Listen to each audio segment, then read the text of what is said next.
नमस्कार दर्शकों, दिवाली के अगले दिन मनाया जाने वाला गोवर्धन पूजा का त्योहार हिंदू धर्म का एक प्रमुख त्योहार है, जो प्रतिवर्ष कार्तिक माह के शुक्ल पक्ष की एकम को मनाया जाता है, जिसे अन्नकूट के नाम से भी जाना जाता है।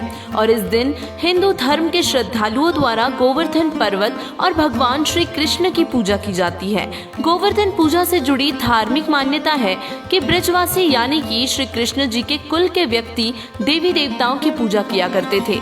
एक दिन श्री कृष्ण ने उनसे कहा कि हम देवी देवताओं की पूजा नहीं करेंगे, न देवताओं के राजा इंद्र की पूजा करेंगे, बल्कि हम परमात्मा की पूजा करेंगे। यानी कि श्री कृष्ण ने देवताओं के राजा इंद्र की भी पूजा बंद कर दी, और जिससे क्रोधित होकर इंद्र ने प्रतिशोध लेने के लिए ब्रज नगरी को डुबोने के उद्देश्य से मूसलाधार बारिश करनी शुरू कर दी। और तब श्री कृष्ण जी ने गोवर्धन पर्वत को एक हाथ की उंगली पर रख लिया तथा उसको पूरे ब्रज नगरी के ऊपर फैला दिया। सब ब्रजवासियों से कहा कि अपने पशुओं सहित पर्वत के नीचे आ जाओ। वर्षा का सारा पानी गिरिराज पर्वत ने सोख लिया, जिससे इंद्र की हार हुई और ब्रजवासियों ने देवी देवताओं की पूजा बंद कर दी और श्री कृष्ण ने उस गोवर्धन पर्वत को पुनः यथास्थान पर रख दिया। और इसी घटना की याद में हिंदू धर्म के श्रद्धालुओं द्वारा गोवर्धन पूजा और गोवर्धन परिक्रमा की जाती है। लेकिन विचार करने वाली बात है कि श्री कृष्ण ने तो देवी देवताओं की पूजा बंद करवाई थी और हिंदू समाज गोवर्धन यानी कि गिरिराज पर्वत की परिक्रमा करता है तथा गोवर्धन पूजा करते हैं और देवी देवताओं की ही पूजा करते हैं। इससे तो भगवान विष्णु और श्री कृष्ण जी की आज्ञा की अवहेलना हुई, जिससे श्री कृष्ण जी सख्त नाराज होंगे। तो वहीं हमारे पवित्र धर्म ग्रंथ चारों वेद श्रीमद् भगवत गीता में एक पूर्ण परमात्मा की भक्ति करने के लिए कहा गया है, जिससे देवी देवताओं की भक्ति करना शास्त्र विरुद्ध मनमाना आचरण है। जिससे पवित्र गीता अध्याय 16 श्लोक 23 के अनुसार जो व्यक्ति शास्त्र विधि को त्याग कर अपनी इच्छा से मनमाना आचरण करता है, उसको न सिद्धि प्राप्त होती है और न उसकी गति होती है और न ही उसे सुख मिलता है। अर्थात गोवर्धन पूजा हो या गोवर्धन परिक्रमा, शास्त्रोक्त साधना न होने के कारण इससे लाभ नहीं मिलता, बल्कि गोवर्धन परिक्रमा के समय पैरों के नीचे असंख्य कीड़े मकोड़े जीव जंतु मरते हैं और वह पाप लगता है, यानी कि उनका पाप भाग्य में लिखा जाता है। क्योंकि गीता अध्याय 8 के श्लोक 16 के अनुसार ब्रह्मलोक तक जितने भी लोक हैं तथा इनमें निवास करने वाले देवी देवता ब्रह्मा, विष्णु, शिव, दुर्गा, गणेश और ब्रह्म सभी नाशवान है, जिसका प्रमाण संक्षिप्त श्रीमद् देवी भागवत गीता प्रेस गोरखपुर से प्रकाशित के 3 स्कंद अध्याय 4 व 5 में श्री विष्णु जी और श्री कृष्ण जी ने अपनी माता दुर्गा की स्तुति करते हुए कहा है कि हे माता, आप शुद्ध स्वरूपा हो। मैं विष्णु, ब्रह्मा और शंकर तो आपकी ही कृपा से विद्यमान है। हमारा तो आविर्भाव अर्थात जन्म तथा तिरोभाव अर्थात मृत्यु हुआ करता है। हम अविनाशी नहीं है। तो वही हम सभी जानते हैं कि श्री विष्णु जी द्वापर युग में माता देवकी के गर्भ से श्री कृष्ण रूप में जन्मे थे और अंत में एक शिकारी के विषाक्त तीर के लगने से श्री कृष्ण जी की मौत हो गई थी।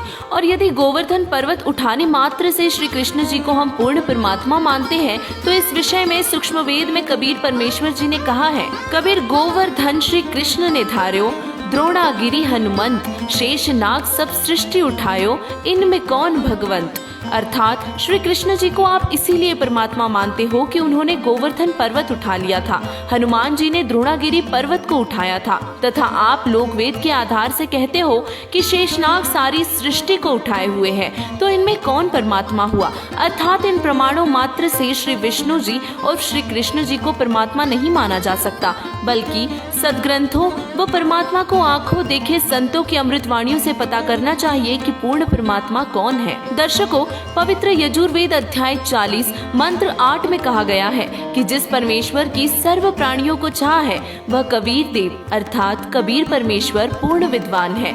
उसका शरीर बिना नाड़ी का है, वह वीर्य से बनी 5 तत्व की भौतिक काया रहित है। वह सर्व का मालिक सर्वोपरे सतलोक यानी कि अमरलोक में विराजमान है। उस परमेश्वर का तेजपुंज का स्वयं प्रकाशित शरीर है, जो शब्द रूप अर्थात अविनाशी है। वही कबीर देव यानी कि कबीर साहिब है, जो सर्व ब्रह्मांडों की रचना करने वाला, सर्व ब्रह्मांडों का रचनहार, स्वयं प्रकट होने वाला, वास्तव में अविनाशी है। वही ऋग्वेद मंडल नंबर 1 सुक्त 1 मंत्र 5 में कहा गया है कि सर्व सृष्टि की रचना करने वाला परमात्मा कबीर देव यानी कि कबीर साहिब है, जो साधक के लिए पूजा के योग्य है तथा परमात्मा की आंखों देखी गवाही संत गरीबदास जी महाराज जी ने कुछ इस प्रकार दी है। ग्रीब अनंत कोटि ब्रह्मांड का एक रति नहीं भार, सदगुरु पुरुष कबीर है कुल के सिरजनहार।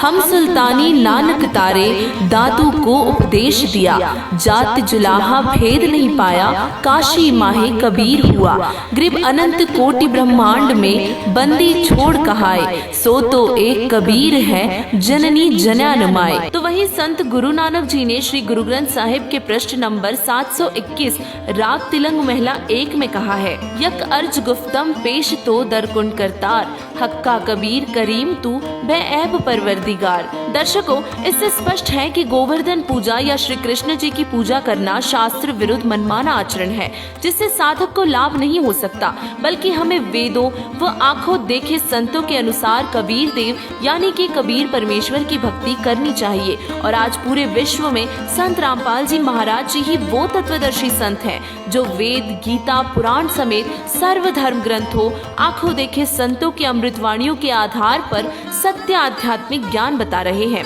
जिससे सनातन धर्म का पुनरुत्थान हो रहा है। और कबीर परमात्मा की शास्त्र अनुकूल भक्ति भी उन्हीं के पास है, जिससे साधक को जगत गुरु तत्वदर्शी संत रामपाल जी महाराज जी द्वारा बताई गई सद्भक्ति से कबीर परमेश्वर से मिलने वाले लाभ प्राप्त होते हैं। अतः आप सभी से निवेदन है कि संत रामपाल जी महाराज जी के सत्य आध्यात्मिक ज्ञान को जानने के लिए उनके द्वारा लिखित पवित्र पुस्तक हिंदू साहिबान नहीं समझे गीता वेद पुराण को संत रामपाल जी महाराज ऐप या www.jagatgururampalji.org वेबसाइट से या स्क्रीन में दिख रहे QR कोड से स्कैन करके फ्री में डाउनलोड करके पढ़ें और अपने मानव जीवन के मूल उद्देश्य पूर्ण मोक्ष प्राप्ति का सत्मार्ग प्राप्त कर अपना आत्म कल्याण करवाएं। धन्यवाद।